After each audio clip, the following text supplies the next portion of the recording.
यह हर व्यक्ति जानता है कि सज्जन के फोटो किसके साथ में है। और बजट पर मोहन यादव बोल रहे हैं, सीधा रुख करते हैं। लेकिन आज की स्थिति में हमको अपने इंडस्ट्रियल ग्रोथ रेट बढ़ाने की जरूरत है। एमएसएमई अर्थात मध्यम श्रेणी के सभी प्रकार के उद्योग और लघु और कुटीर उद्योगों के लिए सभी रचनाओं को मिला करके रोजगार परक उद्योगों पे भी हमने बड़ा जोर दिया है और सेल्फ हेल्प ग्रुप को भी अपने संपन्न बनाते हुए सेल्फ हेल्प ग्रुप के माध्यम से बहनों के लिए भी बहुत बड़ी राशि हमने जमाई। इस वर्ष का हमारा अपना खास करके स्वास्थ्य सुविधाओं के साथ साथ बड़े पैमाने पर प्रदेश में आईटी की संभावना भी है, तो आईटी के क्षेत्र में भी रोजगार भी है और विकास के आयाम भी है। आईटी क्षेत्र में भी सरकार प्रोत्साहन देगी। एक बड़ी जानकारी भी आपको दूं, देश में हमारा पहला ऐसा बजट होगा जो 70 साल से बड़ी उम्र के लोगों के लिए इस प्रकार की सोसाइटी बनाने के लिए प्रोत्साहन देंगे, जिनके बच्चे या परिवारजन या तो अन्य राज्यों में है या विदेश में है। इस प्रत्येक व्यक्ति की चिंता करने का काम सरकार का है और हम उसकी समान रूप से चिंता करेंगे, सबको अपने से जोड़ के चलेंगे। मैं आपके माध्यम से ये भी बताना चाहूंगा कि पर्यटन के क्षेत्र में 11 करोड़ से ज्यादा टूरिस्ट मध्य प्रदेश में एक वर्ष में आए हैं। ये किसी भी राज्य की संख्या से बहुत अधिक है, लेकिन इसके बावजूद भी हम संतोष नहीं कर रहे हैं। हम समान रूप से पर्यटन को समान क्षेत्रों में बांटते हुए अर्थात धार्मिक पर्यटन, हमारा परंपरागत पर्यटन, हेरिटेज पर्यटन और अब आगे जाकर के हेल्थ टूरिज्म पे भी हम काम करेंगे, एजुकेशन टूरिज्म पे भी काम करेंगे।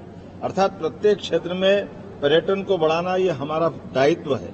कृषि क्षेत्र में जैसे मैंने कहा है पहले से, कृषि आधारित उद्योगों की भी श्रृंखला लगाने के लिए इस दिशा में भी हमने इस राशि को पर्याप्त रखा है कि ताकि हमारी जो फसल का उत्पादन बढ़ा है लेकिन उनकी लागत भी किसानों को मिले और उनकी इंडस्ट्रियों के माध्यम से देश की जीडीपी में हम अपना बड़ा रोल अदा कर सकें। सड़क, बिजली में भी नवाचार अर्थात नवकरणीय ऊर्जा और ऑर्गेनिक ऊर्जा, ये जो एक नया पक्ष जुड़ा है जिसके माध्यम से परंपरागत व्यवस्था के अलावा भी सौर आधारित तीनों प्रकार से, चाहे वो हमारे सोलर के आधार पे हो, विंड के आधार पे हो, सभी प्रकार की ऊर्जा को संचित करते हुए प्रदेश के युवाओं की बेहतरी के लिए काम करेंगे। एक युवाओं के लिए खासकर एक बड़ा निर्णय हमारी सरकार ने लिया है कि अब युवाओं के देश की यूपीएससी अर्थात एमपीपीएससी या सभी प्रकार की व्यावसायिक परीक्षाओं के लिए उनका पूरा शुल्क राज्य सरकार वहन करेगी। युवाओं के लिए बहुत बड़ा योगदान है। युवाओं के लिए प्रशिक्षण के भी कार्यक्रम सरकार द्वारा संचालित किए जाएंगे, जिसके कारण से उनका आईएएस आईपीएस में सिलेक्शन हो और हमारी भागीदारी देश के अंदर बढ़े। इसी प्रकार से राज्य के आधारित भी जितनी प्रकार की व्यावसायिक परीक्षाएं हैं, उन परीक्षाओं को भी प्रोत्साहन देते हुए सभी प्रकार से युवाओं को रोजगार की दृष्टि से अगर सर्विस सेक्टर में जाना चाहते तो सर्विस सेक्टर में, और सर्विस सेक्टर के अलावा वो निजी क्षेत्र में भी काम करना चाहे तो अलग अलग प्रकार के सेक्टर में हम उनको अनुभव देते हुए उनको रोजगार से जोड़ करके मध्य प्रदेश के विकास में सहभागी बनाना चाहते हैं। प्रदेश के अंदर सड़क का नेटवर्क बढ़ाने की दिशा में डायरेक्ट कनेक्टिविटी राजधानी से बढ़ने के लिए जैसे विंध्य एक्सप्रेसवे, अटल प्रगति पथ, मालवा का उज्जैन इंदौर तरफ का सीधा एक्सप्रेसवे, ये भी हमने प्रस्तावित किया है। अभी जो रोड है वो अपने 4 लेन है उनको 6 लेन में बदलेंगे, लेकिन सीधा एक्सप्रेसवे 200 किलोमीटर से ज्यादा ऐसे रीजन जैसे विंध्य, चंबल, मालवा, महाकौशल, इनसे सीधी कनेक्टिविटी हमारे राजधानी से जोड़ी जाएगी, जिसके कारण से सीधा आवागमन का एक बड़ा संपर्क जुड़ेगा। हवाई यातायात को भी बहुत प्रोत्साहन मिला है। आपकी जानकारी के लिए बता दूं कि एयर टैक्सी जब सिंगरौली से चालू की है तो एयर टैक्सी में अब 2-2 महीने की वेटिंग आ रही है, तो एयर टैक्सी में बड़ी संभावना है। इसी प्रकार से हेलीकॉप्टर सर्विसेज में और एयर एम्बुलेंस के ऊपर जो सरकार आगे बढ़ी है उसका रिस्पांस बहुत अच्छा है। मुझे इस बात की प्रसन्नता है कि हवाई यातायात की दृष्टि से पूरे देश का मध्य प्रदेश मॉडल बना है। मैं एविएशन की संभावनाओं के लिए भी पर्याप्त रूप से हमारे इस बजट में धनराशि रखी है। सरकार इसके बारे में सबके सामने अपनी बात लाते हुए भविष्य में एविएशन के माध्यम से पायलट ट्रेनिंग, हेलीकॉप्टर ट्रेनिंग, हवाई जहाज और हेलीकॉप्टर सबकी ट्रेनिंग करते हुए एजुकेशन के माध्यम से भी इसमें जोड़ करके एक बड़ी रोजगार की संभावना वाला एक विषय प्रारंभ करने जा रहा है। उच्च शिक्षा के माध्यम से हमारे विश्वविद्यालय में गुणात्मक शिक्षा के साथ साथ रोजगार परक शिक्षाओं के कोर्स खुले, नए विश्वविद्यालय और अच्छे से खुले, खास करके तकनीकी रूप से दक्ष अर्थात स्किल डेवलपमेंट की यूनिवर्सिटी खोलने के लिए भी सरकार ने विशेष प्रोत्साहन की स्कीम अनाउंस की है। मोटा अन्न, श्री अन्न को माननीय प्रधानमंत्री ने नाम दिया है। हमारे यहाँ मध्य प्रदेश में सभी प्रकार के मोटे अन्न के बढ़ावा देने के लिए सरकार ने बड़ी धनराशि अपने इसके अंदर ली है, जिसमें रानी दुर्गावती के माध्यम से और श्री अन्न का अनुसंधान केंद्र डिंडोरी में खोल रहा है। इससे चना अनुसंधान केंद्र मालवा में खोला जाएगा और सरसों का अनुसंधान केंद्र चंबल में खोला जाएगा। इसके माध्यम से हम सभी प्रकार की जिन्स, खासकर दलहन के मामले में प्रोत्साहन देने के लिए आगे बढ़ रहे हैं। सरकार के बजट के माध्यम से, जैसे आपको सबको जानकारी है, गौवंश के मामले में सरकार बहुत गौवंश अपराध को बढ़ावा नहीं देगी, इसीलिए उस पर कठोर कार्रवाई के साथ साथ सरकार ने गौशालाओं को प्रोत्साहन देने के लिए वैसे तो गौवंश का पूरा रक्षा वर्ष घोषित किया है, इसीलिए अलग अलग प्रकार की गौशालाओं को, जो गौशाला बनी हुई है, उनको ठीक प्रकार से धनराशि देकर के उनका संचालन ठीक से करें। लेकिन पशु केवल गौशाला में न रहे, इसलिए दूध उत्पादन में बढ़ावा देने के लिए, जैसे कि हमारी सभी प्रकार की फसलों का बोनस देने का हमने पुनः निर्णय किया है। ये मध्य प्रदेश वो राज्य है जिसने पहली बार वापस गेहूं में और अन्य प्रकार के हमारी अपनी फसल उत्पादन में वापस बोनस प्रारंभ किया है। इसी प्रकार से दूध में बोनस की बड़ी संभावना लेके हम चल रहे हैं, अर्थात पशुपालन से दूध उत्पादन के मामले में भी मध्य प्रदेश डबल अपनी क्षमता हासिल करे, इस बजट में ये अपेक्षा की गई है। इसलिए इसका बजट लगभग हमने 3 गुना बढ़ाया है। इस बजट को 250 करोड़ के आसपास हमने पहुंचाया। सिंहस्थ आने वाला 2028 का अर्थात 4 साल बाद ये दुनिया के अंदर अद्भुत मेले हैं, जिसमें से मध्य प्रदेश उसका हिस्सेदार है। ऐसे में सिंहस्थ के लिए बड़े निर्माण कार्य इंदौर और उज्जैन संभाग के सभी तीर्थों को जोड़ते हुए, उदाहरण के लिए सिंहस्थ का आयोजन भले उज्जैन में होगा, लेकिन उज्जैन वाला व्यक्ति खंडवा जिले के ओंकारेश्वर धाम भी जाना चाहेगा। इसी प्रकार से पशुपतिनाथ से लेकर सभी नगरों में, तो 13 जिलों के अंदर विकास के सभी काम सिंहस्थ आधारित होंगे और उससे हमारी राजधानी की कनेक्टिविटी भी बढ़ाने का प्रयास करेंगे। 500 करोड़ की धनराशि इसके लिए भी हमने दी है। इसी के साथ साथ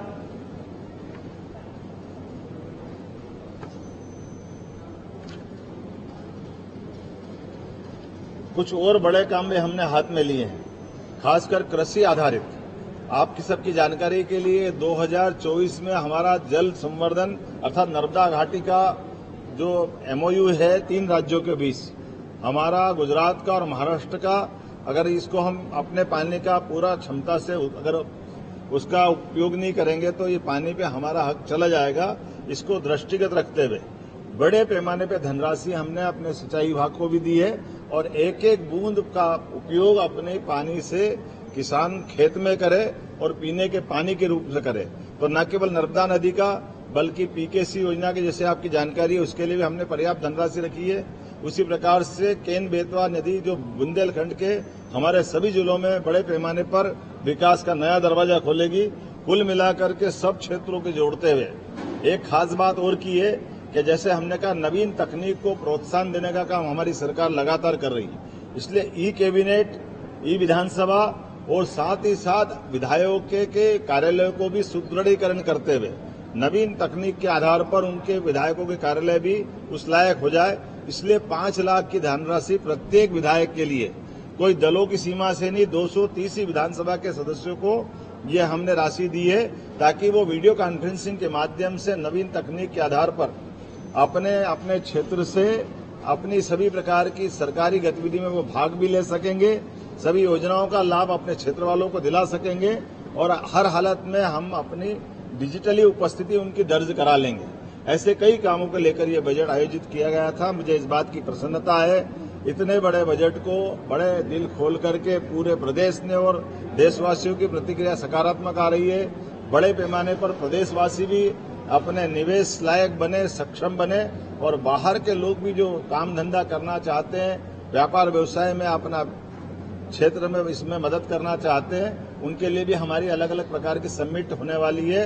और आने वाली फरवरी में भोपाल के अंदर ही ग्लोबल इंडस्ट्रियल समिट भी हम करने वाले हैं, अर्थात अंतर्राष्ट्रीय स्तर के लोग भी मध्य प्रदेश में आकर निवेश करें, उनके लिए प्लेटफॉर्म बना करके काम देने के लिए मौका देने का हमारे अपने मध्य प्रदेश ने संकल्प लिया है। आप सबकी जानकारी के लिए लगातार विदेश के दल हमारे बीच में आ रहे हैं। कुछ समय पहले अमेरिका के दूतावास से और वाणिज्य सहमंत्री हमारे बीच आए थे। अभी अभी इजराइल के माननीय राजदूत हमारे यहाँ आके गए हैं।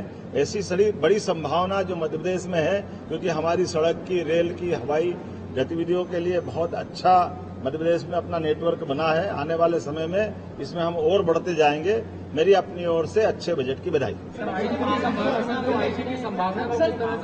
सर पूरे टाइम हंगामा बरपा, विपक्ष ने जो इम्पोर्टेंट बजट था जनता ठीक से सुन नहीं पाई। जिसके पास जो था उसने वो दिया।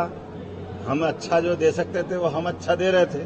जिसने तय कर लिया कि वो अच्छा सुनना नहीं चाहते हैं, तो मध्य प्रदेश की जनता उनको भी देख रही थी। उनका फैसला मध्य प्रदेश की जनता पहले ही कर चुकी है कि इसी नीतियों के कारण से वो लगातार एक के बाद एक हर चुनाव भी हारते जा रहे हैं और अपना वोट परसेंटेज भी डाउन करते जा रहे हैं। मैं तो आपके माध्यम से अपील करना चाहूंगा कि चुनाव हो गया है, अब चुनाव के बाद मध्य प्रदेश के भले के लिए, विकास के लिए एक साथ आगे आए, सकारात्मक आलोचना करे, भूमिका अदा करे, उसका भी स्वागत है, लेकिन कम से कम संसदीय सदन के चलाने में एक दूसरे को मदद करें। एक गड़बड़ हो जाएगा। 85,000 करोड़ का जो MOU है, इसको केन बेतवा, पार्वती, काली सिंह और चंदन तीनों नहीं 45,000 अर्थात 90,000 तो उत्तर प्रदेश और मध्य प्रदेश को केन बेतवा से मिलेगा, लेकिन 10,000 करोड़ हमारे 5,000 दोनों राज्य मिलाएंगे। अर्थात 1 लाख करोड़ का तो अकेला केन बेतवा लिंक योजना का है। उसी प्रकार से 72,000 करोड़ अर्थात 35,000 करोड़ मध्य प्रदेश को, 37,000 करोड़ राजस्थान को और बाकी की 10% राशि हम दोनों राज्य मिला के ये विकास की इस योजना को पूरा करेंगे। एग्जाम फीस बच्चों एग्जाम फीस जो भी लगेगी यूपीएससी, एमपीपीएससी या किसी प्रकार की व्यावसायिक परीक्षा में, उसका सारा शुल्क मध्य प्रदेश सरकार देगी। विपक्ष कह रहा है कि ये राशि फ्रीज हो गई है, बढ़ नहीं रही है, कब बढ़ेगी? वो तो पहले कह रहे थे कि चला नहीं पाएंगे, दे नहीं पाएंगे, है नहीं इनके पास।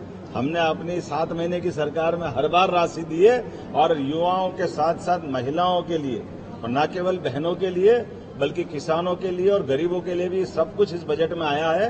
धीरे धीरे करके इसकी परतें खुलेगी और हम सबके जीवन में बदलाव लाएंगे। मुझे इस बात की प्रसन्नता है, भगवान राम के राम वन गमन पथ के साथ साथ भगवान श्री कृष्ण का भी श्री कृष्ण पाथेय का बड़ा प्रोजेक्ट हमने हाथ में लिया है। भगवान कृष्ण से मध्य प्रदेश का रिश्ता पुराना है। कई बार वो मध्य प्रदेश में अलग अलग कारण से आए हैं। जैसा कि हम सबको जानकारी, भौगोलिक रूप से मध्य प्रदेश सेंटर में आता है, तो जब वो मथुरा गए तब मध्य प्रदेश से गुजरे, जब वो द्वारका गए तो मध्य प्रदेश से गुजरे, वो असम गए रुक्मणी नरकासुर को मारने तब वो मध्य प्रदेश से गुजरे। इसी प्रकार से उनकी शिक्षा ग्रहण करने का ये भी मध्य प्रदेश कारण है। भगवान को सुदर्शन चक्र मिला, ये भी मध्य प्रदेश कारण है।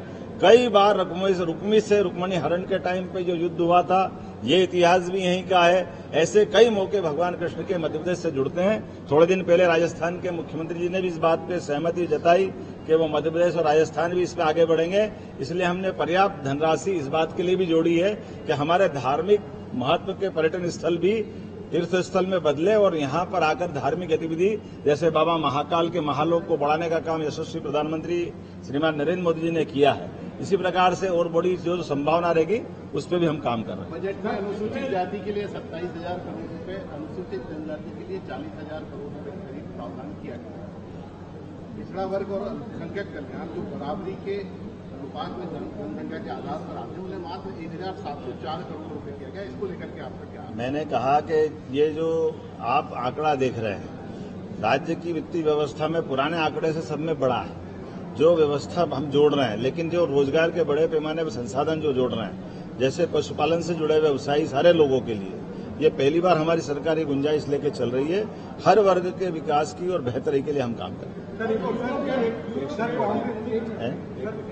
हाँ कांग्रेस के लिए ये कर्जा कम करने के लिए और आय बढ़ाने के लिए बजट में कोई प्रावधान नहीं हुआ, कोई जरूर ऐसा दिखाई नहीं दिया। क्या क्या क्या कि आय सरकार की बढ़े और कर्जा कम। ये आय नहीं बढ़ती तो बजट कैसे आता? आय भी बढ़ी डंके की चोट, और जो हमने पिछली बार कहा था उससे खर्चा भी कम किया है, और इसीलिए बजट का आकार भी बढ़ा है, और बजट पे आत्मनिर्भरता भी बढ़ी। ये हमारी सरकार की विशेषता है। सभी विभागों में बगैर किसी में ओवरड्राफ्ट आए हुए सबको पर्याप्त धनराशि दी गई, बल्कि आपको सभी विभागों में 90% हमारी चिट्ठियां राशि खर्च करने के लिए दी गई कि आप राशि जितनी जल्दी खर्च करें आपको फिर राशि देंगे। इसका मतलब वित्तीय तरलता में प्रदेश ने अपनी आत्मनिर्भरता धारण की है, और इसीलिए मैंने कहा कि हम अपने बजट को डबल कराते हुए ये जीडीपी में मध्य प्रदेश सरकार का योगदान भारत सरकार की अपेक्षा के अनुसार हासिल करेंगे। बहुत धन्यवाद। सर एक बार टैक्स पे बधाई। मुख्यमंत्री मोहन यादव को आप सुन रहे थे। बजट की जो विशेषताएं हैं उनका जिक्र करते हुए धार्मिक पर्यटन पर काफी जोर दिया गया। उन्होंने कहा कि करोड़ों लोग मध्य प्रदेश आ रहे हैं, धार्मिक यात्रा कर रहे हैं, लेकिन हम इससे संतुष्ट नहीं हैं, हम इसको और बढ़ाना चाहते हैं। साथ ही उन्होंने कहा कि जो यूपीएससी, एमपीपीएससी जो परीक्षाएं होती हैं उनकी जो पेपर फीस होती है वो भी सरकार वहन करेगी, और इसके अलावा भी कई अहम चीजें जो इस बजट